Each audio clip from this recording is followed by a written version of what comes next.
there are a lot of issues that face toy makers and toy collectors at retail these days. There are price points, there are clearance issues, there are brands that we want to take off that just don't and wind up on, the clearance aisle. And of course, there's the opposite problem with the rising cost of toys from both inflation and cost of goods is driving a lot of collectors to question how much they should be buying. With all of these issues plaguing toy collecting and toy producing these days, there's one thing that kind of goes not mentioned. One of the biggest problems in the entire toy making universe, call it that, is the fact that so much content these days is not following not logistical, logical, that's the word I was looking for, logical order. All right, what am I talking about by this? Well, one of the reasons that I really like the comic book Savage Dragon is, well, not just because of the consistency with art and story, but the fact that Eric Larson makes sure every issue could be considered someone's first issue. If you pick it up, he wants you to feel like you could jump right in without being confused. Now, like with any comic book, there's obviously going to be, jumping off point, first issue in a brand new direction, like Giant Size X-Men #1. Eric Larson on Savage Dragon has done this plenty of times. But the idea is, with the exception of a major flashback event, like Wolverine's origin finally being told, most comic books flow in a very linear order.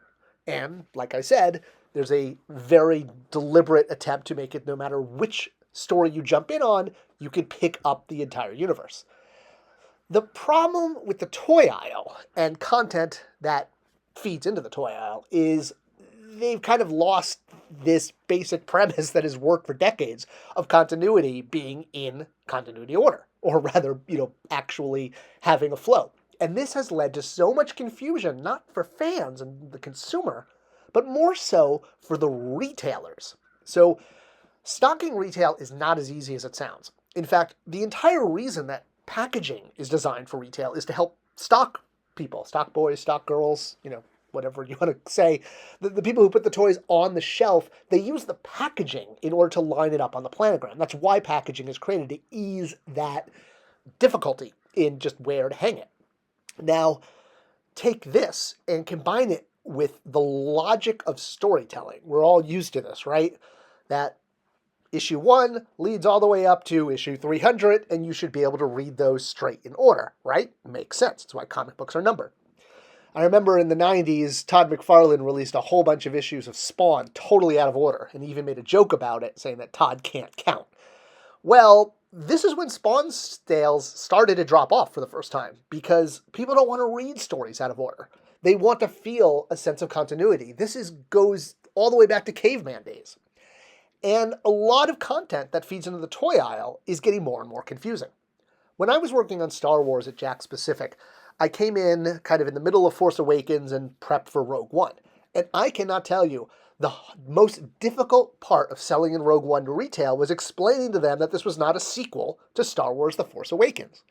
As the movie that came out after it, and before The Last Jedi, retailers had just assumed this was a sequel, but they were like, wait, where's Kylo Ren? Rey, you just had me do all of this learning about these new characters, and now you're throwing new ones at me? Now, fast forward to Disney Plus, and we have even more timelines. We have the Mandalorian timeline. We have the original trilogy timeline with things like Andor. And we have the Disney Plus timeline of sort of, episode 7 and forward. I cannot tell you how confusing this is for retailers. It makes sense for us as diehard collectors and Star Wars or Marvel or comic book nerd fans. We can follow, flashbacks and things out of order, but this is so confusing for retailers. I cannot overemphasize that enough.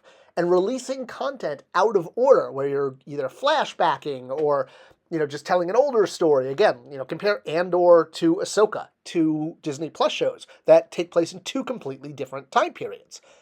This has become one of the biggest problems with toy sales, and retailers will even pass on entire lines simply because the buyer doesn't understand it. Like, wait a minute, where does this fit in? Did this happen before Thor did this or after Black Panther did that?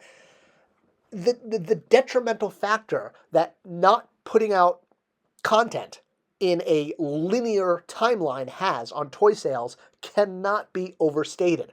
It's one of the biggest problems. And if, gosh, studios would just get back on track to making content that flowed in a logical order, movie 1, movie 2, movie 3. Yeah, we all want to be able to follow the story of Tony Stark, and you can do that with Iron Man 1, 2, and 3. But now that we have, What If and multiverse and different parallel, this is so confusing for retailers. While there's always going to be the exception of content that can be absorbed in any order, if you will, and it doesn't matter when they're released, for the most part, this is embedded into our consciousness from birth, that stories go in order. And by releasing all of these movies and multiverses and different timelines, it is doing such harm to the toy aisle because retailers are actually passing on toy lines simply because they don't understand where they fit into continuity, and it takes more brain power to wrap their head around that than to say yes. And that is why continuity issues with content is really affecting the toy industry.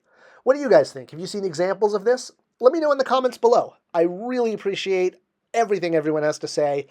And thanks for sharing these as well. It's the best way to show support for this channel.